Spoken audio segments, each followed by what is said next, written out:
Hi, I'm Bob, And I'm Sherry. and this is Mostly Politics with Bob and Sherry. And today we're going to interview Rico Elmore, who is running for the state representative in the 16th district, which include mostly Beaufort County. Rico right now is on active duty with the Air Force on an undisclosed location. So thank you so much for accommodating us for this interview. Well, I thank you very much. It's a pleasure to be on here, and I'm excited. What do you hope to accomplish if you get elected to the State House? What's your platform? What are your platforms? So I really hope to accomplish when I get to the State House and my platform, first and foremost, is the people. So what is it that we need to help the people in Pennsylvania? First off, we need to look at jobs. And in the job market, it can't just be, let's bring every job that comes to our doorstep into Pennsylvania. We need to bring jobs that have branches so that we can not only employ people for 10 years, 20 years, but we have family sustainability for 50 to 100 years. I looked into the Shell fracking and cracker plant that just recently came into Center Township, which is now part of the district, on how that job created 300 jobs in the area, but only, I would say, 15%, if not less, are employed from the area. Why?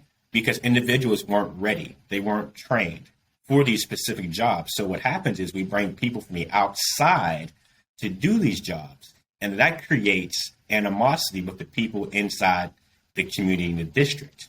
So what I say is, whatever job's coming up next, let's make sure we have qualified people. Let's make sure that every working family is qualified to take these positions so that when the next job comes to Beaver County, that we can not only have 10%, 5%, 15% working, let's have 90%. And the 10% that's not counted are the people who come from other states and create these jobs. So that's one thing I want to push for. So the money that we can take from the state and we can put forth into programs that help individuals get these kind of jobs, that push forward the trades, in every aspect of trades, because it's very important now. College is important too, don't get me wrong, but not everyone's made for college. So let's create an alternative. The VOTech, vocationary schools, we need to focus on that as well. So any money that we can get from the state to boost those up and let our children know that, hey, it's okay to go to VOTech. It's okay to go to a trade school. And also creating programs that once you're done with all this stuff, you can move right into a job. So I'm giving you the roadmap to get a job right out of high school, right out of college, right out of VOTech. And that's what we need. We need an individual who cares about a community. Second thing is, those two are tied with the jobs and family sustainability. But also, we have to look at the criminal justice system in itself. There's many individuals that are out there that are falsely accused, or there may be something wrong with the police manuals or guidelines and stuff like that. Now, I'm not saying defund the police because that is the farthest from the thing that I'm speaking on. What I'm saying is we need to make sure that our police departments have the equipment they need to do their jobs. You can't send an airman, a soldier, a Marine into a fight without a gun. You can't send them in there. Well, here's your firearm, but you don't have any ammo. Just hold it, and then you might scare the enemy. We're not working on that parameter. We need to start sending individuals to work with the tools and necessities that they need to complete their jobs adequately and safely. Because at the end of the day, on a police standpoint, they're people just like me and you. And they want to go home to their families at the end of the night, just like you want to go home to your family, and I want to go home to my family when I'm done with this deployment. So we need to keep that in mind. So with the jobs, the family sustainability, the criminal justice reform, on that same subject, we need to also look at it's costing our taxpayers thousands upon thousands of dollars to house individuals in jail for simple, minor criminal offenses. The big hot button topic is the marijuana. Am I for the decriminalization of marijuana? No, because even though they say it's not a drug like crack, cocaine, heroin, it still affects your body. It still affects your nervous system. It still affects your brain. So it can still have you under the influence. I don't want people out there driving. I don't want my citizens out there driving. I don't want my children out there driving. I don't want your children out there driving or walking when there's individuals out there under the influence, because it's not safe. But what I do want to do is I want to lower the penalties for small amounts of the marijuana. Because if I have, let's say, 20 grams of marijuana, and you send me to jail for a year or 6 months, what is that doing for me as the individual going to jail, for one, because you're not going through any programs? Secondly, what is that doing for the tax base when we're paying thousands of dollars to house an inmate who has done nothing but had a small amount of marijuana? So we need to revitalize that. We need to revisit that. We need to change that so that it's not such a burden on the taxpayer. And then that money that's left over, that surplus from that, let's repurpose it to education. Let's repurpose it to the housing. And that moves me now to my second thing. We have individuals, and this is a veteran and senior housing situation. When you become a senior, and I'm very far from that. I know there's one like that. I feel kind of old some days, but when you look at the housing, when you retire, you're stuck at a certain income monthly, whether it's substantial enough or whether it's not. But your property tax will continue to rise. Every time you do an assessment, it's going up. And you're stuck because guess what's not going up? The money you receive. Your income is not going up, but you're paying more out. One thing I want to propose is a bill that freezes your property tax for the elderly within a given community. So in that aspect, they will then create a one, safer environment. Two, you'll have more people moving into your community that are elderly. Hence, the tax base that you have will increase because of more people living there. And you can do more things in that community, such as stuff for the kids, education, book fairs, book bag giveaways. You can help the police out with body cameras, tasers, firearms, uniforms, etc. Whatever you want to do for your community, you can do with this increased tax base. Because you're not increasing the tax itself, you're increasing the bodies who pay the tax. And I don't know about you, but if I can get a set tax base when I become a senior, I'm moving in. So I guess I'm going to Florida. Outside of that, for my veterans, they have served their country with valor and honor. They come home, they want to buy a house, but they have one situation where they may have a service disconnect, and that is, say you were hurt, injured, in a combat situation, you have 10, 20, 30, all the way up to 100%. Many states do this. Your service disconnect correlates to a discount on your tax, and that's for your property tax. So if I'm 30% service disconnect, hurt, injured, hearing, vision, etc., well, that's a 30% discount essentially on my property tax. States already do that.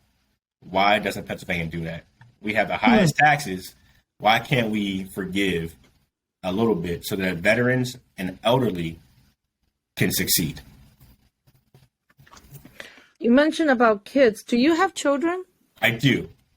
I have a little girl, 9 years old, and my girlfriend has 2 kids as well. So we have 3 altogether. So what do you think about the education in Pennsylvania and the teaching of critical race theory? Some people say it's not critical race theory, and also teaching of gender identity from kindergarten on. What's your thoughts on that? So the education system in Pennsylvania reflecting CRT and gender identity studies. So first I'll talk about a CRT and then I'll go to the gender studies. So looking at the critical race theory, we look at the aspect of slavery and it points the finger at the white man or the Caucasian or white privilege, etc. My viewpoint of that is, let's teach history from all perspectives, but let's teach history the right way. Let's not point a finger at individuals. Let's not try to force upon another person your beliefs. We have to teach history for what history is. It's a learning tool. It's to learn so you don't repeat. It's to move forward in life and not digress. So when looking at slavery, for example, at the time, slavery was a bad thing. It was horrendous. We had Chinese that were enslaved. We had Filipinos that were enslaved. We had blacks that were enslaved. We had whites that were enslaved. Teach that in history. Don't just teach that the African Americans, the blacks, were the only ones enslaved. We're not going to talk about everybody else who was enslaved. Now, the only thing that I look at that needs to be taught is the fact that at the time, that was the law. Was it right or wrong? In my viewpoint, it was wrong. But I'm looking at it from a standpoint of now. I'm looking at it from where I sit today in 2022, not back in the 16, 17, 1800s when it was the law to have slaves. So we also need to take that into account. One thing that I've done research on and looked at is looking at once the 13th Amendment was passed, looking at the Civil War, looking at the Reconstruction era. If anything needs to be addressed, that is what needs to be addressed, because the law specifically said, all right, we're no slavery, because that was the premise of that being established. And then on the 13th Amendment, they stated that except under confinement of punishment. So that is something that needs to be looked at. But critical race theory is just, I don't agree with it. I don't agree with the teaching and how they're pushing it across the educational platform to the students, but they won't teach students about government.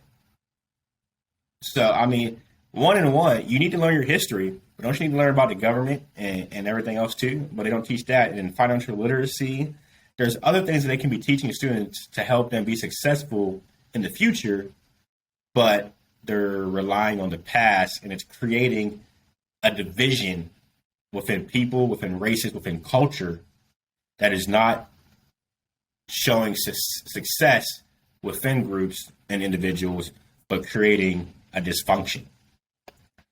So moving to the transgender studies, I am opposed to it. I'm opposed to teaching that in our schools. I'm opposed to pushing that educational platform on our students, on our kids. I don't want my 9-year-old daughter to go to school at 9 years old and learn about sexual reproduction. She's 9 years old. Teach her about throwing a football or being a cheerleader or what's 1 + 1. You know, I want her to come home and say, hey, Dad, look, I got an A on my math quiz. Not, hey, Dad, I got an A on my gender studies sexual reproductive test. I'm like, yeah, these are things that, you know, a 9-year-old, 10-year-old, 12-year-old, they don't need to know these things in high school, in middle school. It's totally out of control. And for the transgender, gays, lesbians, bisexual, LGBTQ+, I am for the community. If that's what you want to be and that's what you want to do, that is your choice. Everyone's given a choice. But I don't like when your choice becomes a law, or when your choice is pushed on other individuals. That I cannot get behind. So you're for individual freedom, individual choice? Yes, 100%. Have you always been a Republican? Were you raised in a Republican family? I was raised complete opposite. So, coming from Beaver County, old steel mill town, steel mill mindset, it was a democratic mindset. I remember, growing up, politics was never talked about in my household, but you can see as I got into politics now, looking back on it, you can see the democratic mindset that was in the house. So I was not. I graduated high school, and I say, you know what? I'm going to register to vote. I'm going to go in the military, but I'm going to register as a Republican. And I did that not knowing why. It was just something I did. Later on, I was involved with living in Beaver County, coming back home, college, doing a bunch of stuff, getting involved in the community, doing community events. In Beaver County, you see a lot of the Democratic Party getting out there and doing stuff where the Republican Party isn't as accessible in the community. So I said, oh, well, this seems like what I want to do. I want to be involved. I want to do stuff. I want to get out there. I want to help people. And I see the Democratic Party doing that. So I switched from Republican to Democrat. And I was a Democrat for a little bit. I was involved in the Democratic Party in Aliquippa. I had a seat at the table in Aliquippa on the Democratic Party. I was mingling with all the other Democrats that were in positions. When Connor Lamb first was elected, I interviewed Connor Lamb, and why he wanted to do this. And as I sat back and I thought about it, I said, why am I a Democrat? What instills the values of democracy in the Democrat portion of it versus the Republican side? And I said, well, Republicans are fiscally conservative, and I like my money, and I want to make all my money, and I will share if I have to, but I don't like to. I believe in a small, limited government that governs and controls small aspects, but not the individual's life. Like, here goes the guidelines. You can't steal, you can't shoot people, but go live your life and be happy. I want a limited government, fiscal responsibility. And I may be biased, but hey, I want a large military because I feel that the foreign, with foreign trade, foreign nationals, just everything outside of the United States, I want to make sure I'm protected. And I want to make sure that the people in the United States are protected. I want to make sure my children are protected. And I want to know that at a moment's notice, that if something happens, we have a military that can contain that situation and not have to sit idly by and wait for reinforcements to come. I want to know that if there is a natural disaster in Pennsylvania tomorrow, that our National Guard will stand up and get out there and help every single person that needs the assistance and help in Pennsylvania and every other state. So I am for a large military. And I said, wait a minute, these are Republican values. What am I thinking right now? What is going on in my brain? And I sat back and said, you know what? It's because of my upbringing. It's because of the environment that I live in. You have that nature versus nurture thing. Well, this is my nature. I live in a Democratic area. In the District 16, the majority is Democratic. I want to say, and my numbers are off a little bit because with me being gone, I don't know how many people registered. I don't know how many people are now switched sides. So last time I checked, it was about 68% Democrat in this district. And it's like, well, looking at that, when I was growing up, it was even more than that problem. So with that environment, I was Democrat. But after actually sitting down, doing my research, studying, I said, you know what? I'm truly a Republican. And after that, after I switched to Republican, I keep on my research. I look at both sides of the aisle. I look at both parties. I don't look at people just because of who they are. I look at policy. So with all that, I decided I would be a Republican, and that's where I'm at today. You spoke an awful lot about how, programs and things that we can do to help people, help people with jobs, help people, turn their life around, if they get in trouble with the law, being fair, all those sorts of things. And now you talk about the principle of limited government. Mm-hmm. How do you apply the principle of limited government with that? Because some people might look at that and say, well, that sounds like big government to me. You're involved in everybody's life. So and that's a great question. I'm looking at the fact of with the limited government and the programs, the government can set up the ability to get the grants, the loans, the scholarships, whereas the people set up the programs. So the program is yours. It's the program belongs to the people, such as the Pardon Hub, for example.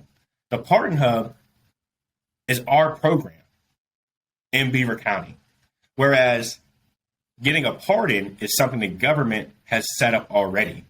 We're just laying the tracks to get there.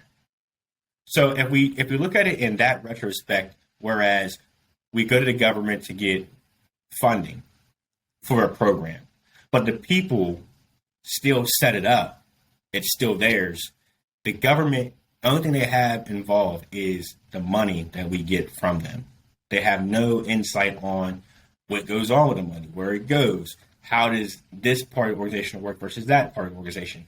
How many people can work here and can't work there? What are the requirements for job applicancy? What are the requirements for individuals coming to seek a pardon? All that stuff is decided and voted on by the board, and that's the people who are running the program.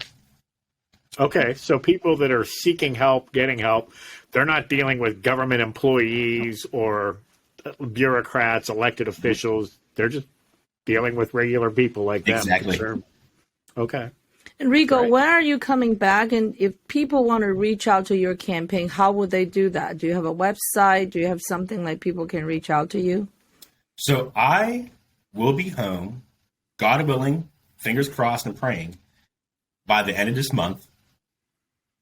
And my website is www.friendsofricoelmore.net. That's friendsofricoelmore.net. And they can find me on Facebook just by typing in Rico Elmore for Beaver County. And that is my official campaign website on Facebook.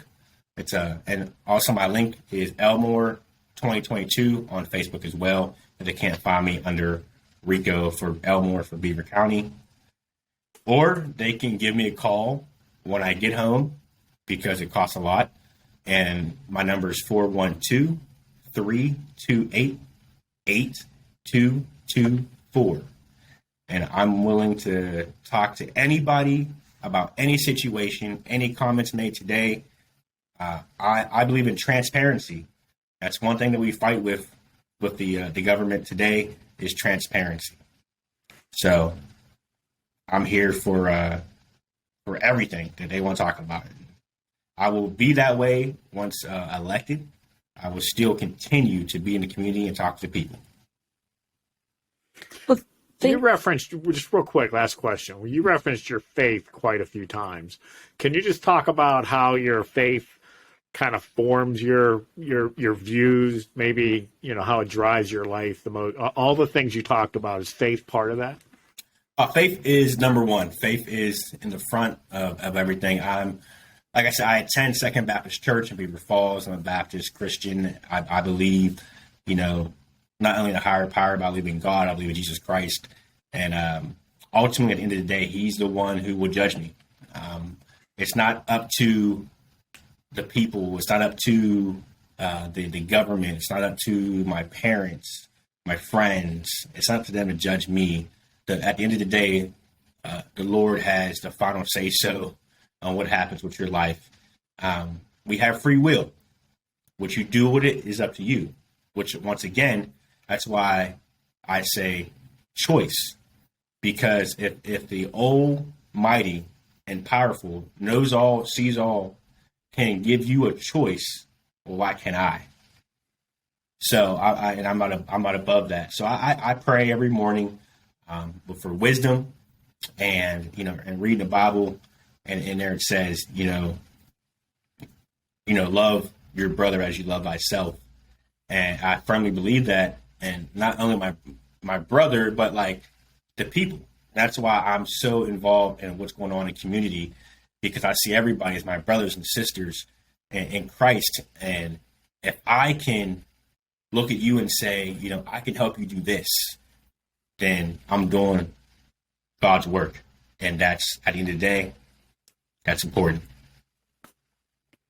All right. Well, thank you so much. And that was a fairly long interview, but thank you. And I hope you safe home, safe trip home. Yes, I enjoyed it. This was great.